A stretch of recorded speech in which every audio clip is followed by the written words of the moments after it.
નમસ્કાર મિત્રો, સ્વાગત છે આપ સૌનું જી એકેડમી યુટ્યુબ ચેનલ પર। મારું નામ છે ગોવિંદ ગુપ્તા અને આજે આપણે ભણીશું વિઘટન પ્રક્રિયાઓ। વિઘટન પ્રક્રિયાઓમાં 4-5 પ્રશ્નો તમને પૂછાશે, જેમાંથી પહેલો જ પ્રશ્ન હશે વિઘટન પ્રક્રિયા એટલે શું, વ્યાખ્યા આપી, 2 ઉદાહરણ આપી સમજાવો। તો જો વિઘટન પ્રક્રિયા એટલે એવી પ્રક્રિયા જેમાં પ્રક્રિયકની પ્રક્રિયા થાય છે અને નિપજ 2 કે 2 કરતાં વધુ મળે છે। જેમ કે ધારી લો કે મારી પાસે એક પ્રક્રિયક છે AB, ઓકે। હવે અહીં વિઘટન પ્રક્રિયામાં શું થાય છે, વિઘટન પ્રક્રિયા એટલે વિઘટન કરવું છે, તોડવું છે। આના અણુઓ મારે તોડવા છે, આના પરમાણુ મારે તોડવા છે, તો મારે આને એનર્જી આપવી પડે। તો અહીંયા મુખ્યત્વે આપણે ઉષ્મા આપીએ છીએ, ઉષ્મા એટલે ત્રિકોણ હીટ। પછી આપણે સૂર્યપ્રકાશ આપી શકીએ, પછી આપણે વિદ્યુત ઉર્જા આપી શકીએ, ઓકે। આ પ્રકારની ઉર્જા આપવાની હોય છે અને વિઘટન થાય છે, 2 કે 2 કરતાં વધારે નિપજ આપણને મળે છે, એને વિઘટન પ્રક્રિયા કહેવાય। તો જો અહીંથી 4-5 પ્રશ્નો પૂછાશે। એક તો તમને પૂછાશે પહેલો જ કે વિઘટન પ્રક્રિયાની વ્યાખ્યા આપો, 2 ઉદાહરણ આપી સમજાવો। પછી આમાં બીજા ટોપિકો છે કે પાણીનું વિદ્યુત વિભાજન, પછી સિલ્વર ક્લોરાઇડ અને સિલ્વર બ્રોમાઇડની બ્લેક એન્ડ વ્હાઇટ પ્રક્રિયાઓ, ઓકે। બ્લેક એન્ડ વ્હાઇટ ફોટોગ્રાફીમાં વપરાતી પ્રક્રિયા કઈ છે, તો સિલ્વર ક્લોરાઇડ અને સિલ્વર બ્રોમાઇડની રાસાયણિક પ્રક્રિયાઓ છે, એ જોઈશું, ઓકે। તો જો સૌથી પહેલાં આપણે એ પ્રશ્ન સોલ્વ કરીએ કે વિઘટન પ્રક્રિયા એટલે શું। વ્યાખ્યા કંઈ આ પ્રમાણે છે, જે રાસાયણિક પ્રક્રિયામાં પ્રક્રિયક પ્રક્રિયા કરીને 2 કે 2 કરતાં વધારે નિપજ આપે તેને વિઘટન પ્રક્રિયા કહેવાય। એક પ્રયોગ તમારી ચોપડીમાં આપ્યો છે, ઓકે। પ્રયોગ કંઈ આ પ્રમાણે છે, આપણે એક ઉત્કલન નળી લેવાની છે। જ્યારે પણ ઉત્કલન નળીની વાત કરું તો કાચની હશે, પણ આ સોલિડ કાચની હશે। અને બર્નરની જ્યોત વડે ગરમ કરું ને તોય આ ફાટતી નથી, ઓકે। તો જો આ બર્નરની જ્યોત છે, આપણે ગરમ કરીએ છીએ। આ કસનળીમાં ઉત્કલન નળીમાં તમારે ફેરસ સલ્ફેટ લેવાનું છે। શું લેવાનું છે? Ferrous sulphate. ફેરસ સલ્ફેટ એટલે FeSO4, ફેરસ સલ્ફેટ કહેવાય છે આને। તમે આને ગરમ કરશો ને તો આનું વિઘટન થશે। વિઘટન થઈને આમાંથી બનશે ફેરિક ઓક્સાઇડ અને સલ્ફર ડાયોક્સાઇડ અને સલ્ફર ટ્રાયોક્સાઇડ। તો જો આ તો લખાણ થઈ ગયું, ઓકે। તો વિઘટન પ્રક્રિયાની વ્યાખ્યા આપી। પહેલું ઉદાહરણ છે તમારા પ્રયોગમાંથી લેવાનું છે। કઈ રીતે લખશો કે જ્યારે ફેરસ સલ્ફેટને ઉત્કલન નળીમાં ગરમ કરવામાં આવે છે ત્યારે સલ્ફર ડાયોક્સાઇડ, સલ્ફર ટ્રાયોક્સાઇડ અને ફેરિક ઓક્સાઇડ મળે છે। તો જો રાસાયણિક પ્રક્રિયા કંઈ આ પ્રમાણે હશે।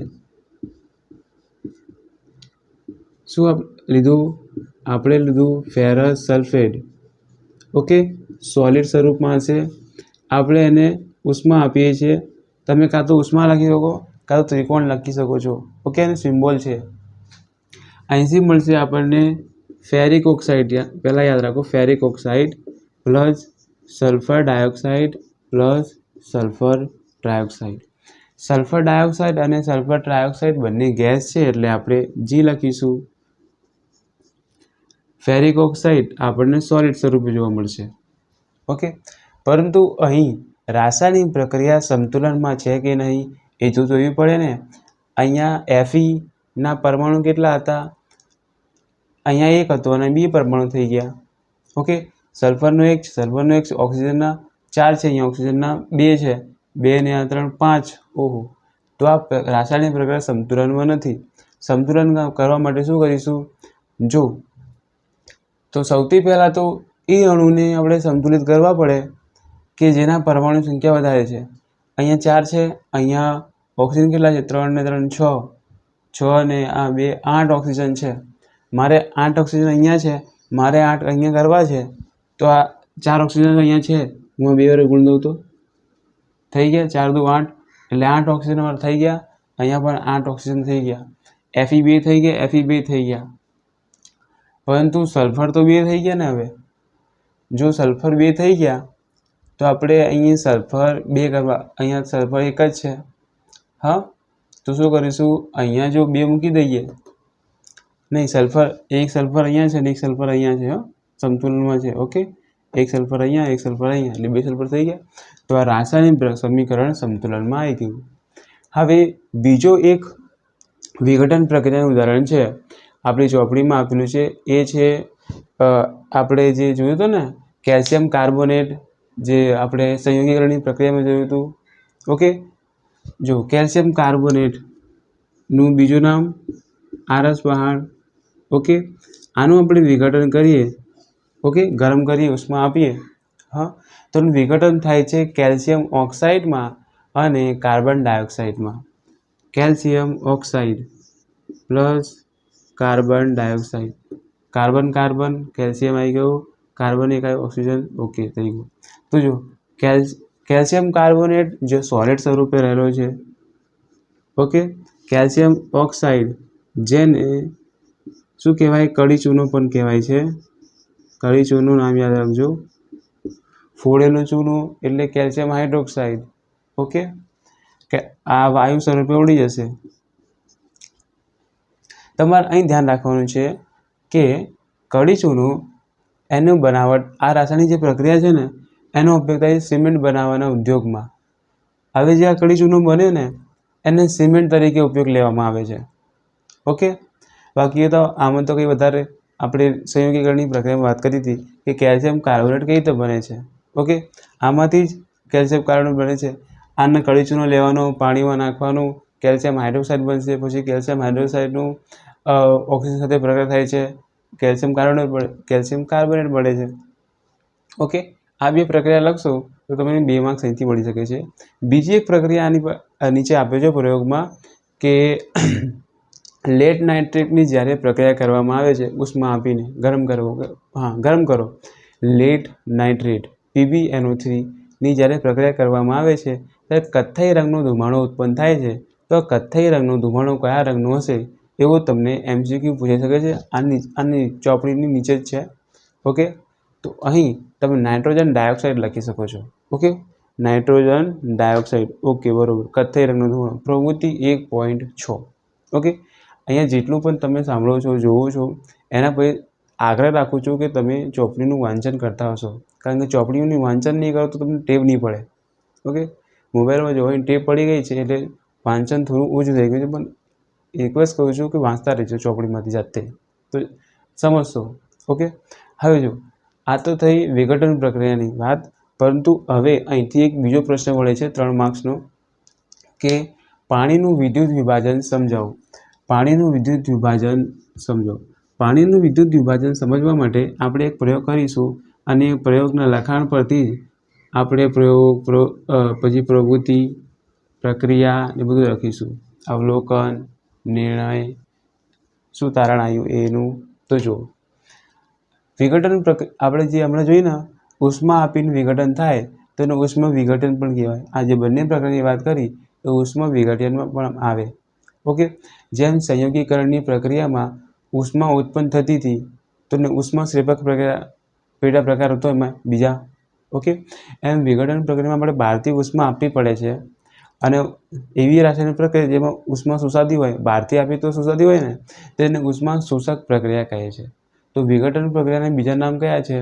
તો ઉષ્મા વિઘટન પણ જોવા મળે આપણને, પછી ઉષ્મા શોષક પણ જોવા મળે. એ આમ જ આવે.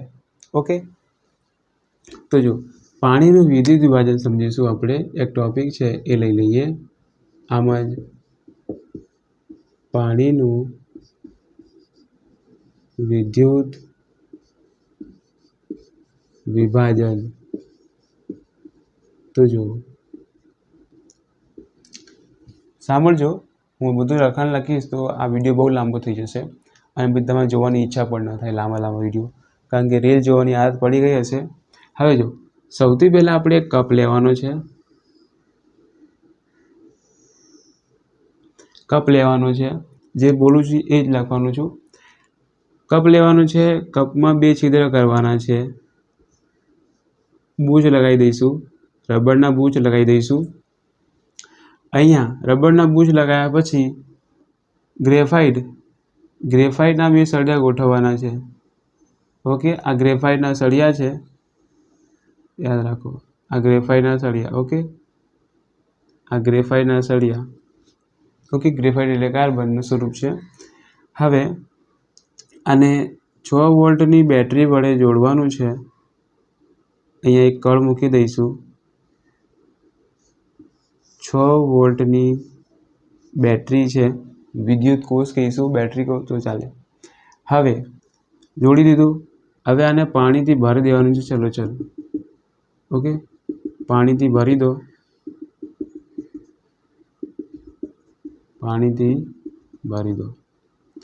હવે આ પાણી છે.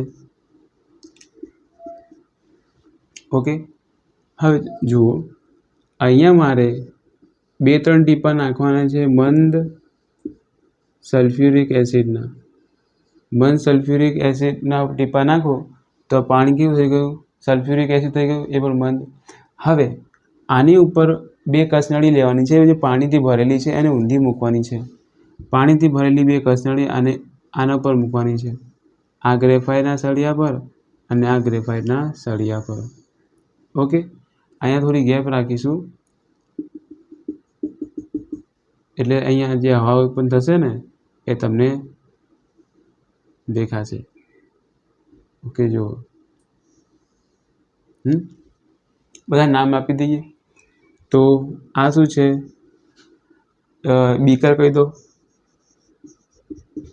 આને વિદ્યુત કોષ કહી દો. હમણાં પ્રક્રિયામાં આગળ વધીએ. પછી આ ગ્રેફાઇટના સળિયા છે, આને એનોડ કહીશું. આ ગ્રેફાઇટનો સળિયો છે, અને કેથોડ કહીશું. 2 નામ યાદ રાખજો, એનોડ અને કેથોડ. પછી બીજું તો કંઈ નહીં. હવે જો, જ્યારે આપણે આ વિદ્યુત કોષ ચાલુ કરીએ ને, આ બેટરી વિદ્યુત પ્રવાહ ચાલુ કરીએ તો 5-6 મિનિટ રાહ જોવાની. તો અહીંયા છે ને પરપોટા જોવા મળશે. અહીંયા પણ પરપોટા જોવા મળશે. તો ક્યાં શોના પરપોટા છે? અહીંયા 2 વાયુ ઉત્પન્ન થાય છે.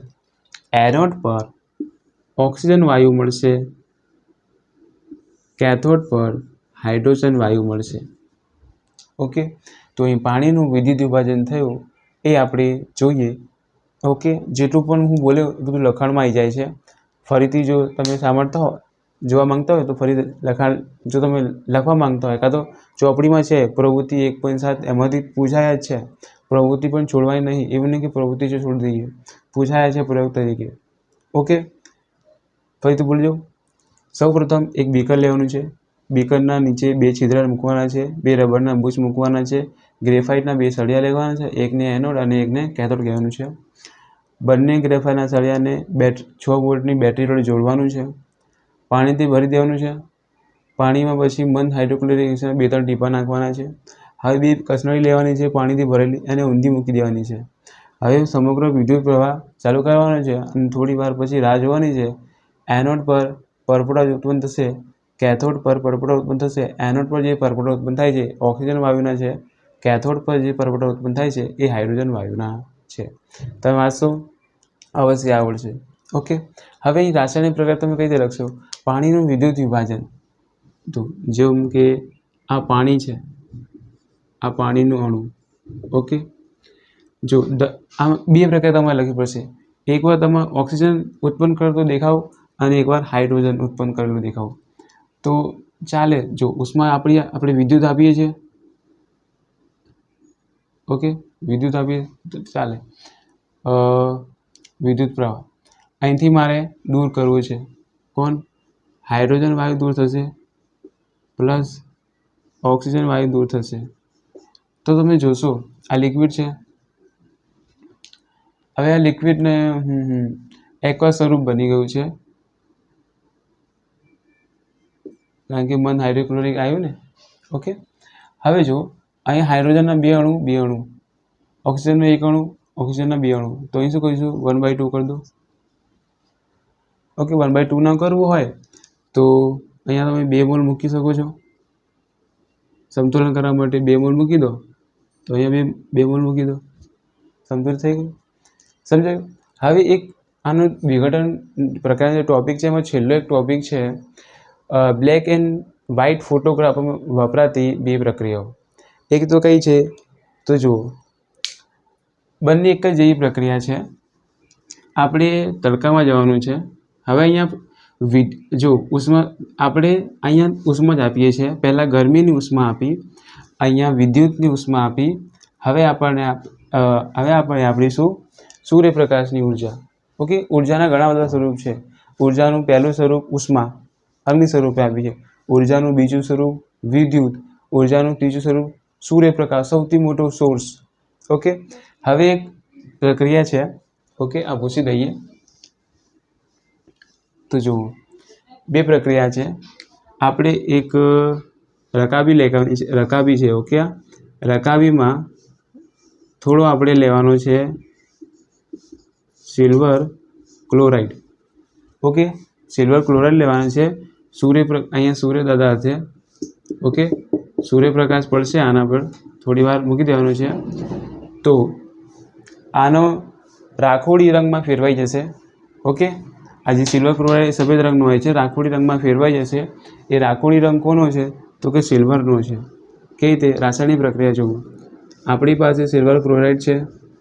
ઓકે, સૂર્યપ્રકાશ આપણે આપીએ, સૂર્યપ્રકાશ, તો સિલ્વર દૂર થાય અને ક્લોરીન વાયુ ઉડી જાય. પ્રક્રિયા સંતુલિત છે? બિલકુલ નહીં. ક્લોરીન વાયુ બે છે, અહીંયા એક જ છે, તો આપણે બે અહીં મૂકવા પડે. આવી જ બીજી પ્રક્રિયા છે સિલ્વર બ્રોમાઇડ સાથે. એને પણ સૂર્યપ્રકાશ આપવો પડે છે. એમાં પણ સિલ્વર દૂર થશે અને બ્રોમિન વાયુ ઉડી જશે. એક જ જેવી રાસાયણિક પ્રક્રિયા છે. ઓકે, અહીંયા પણ બે મૂકવા પડે.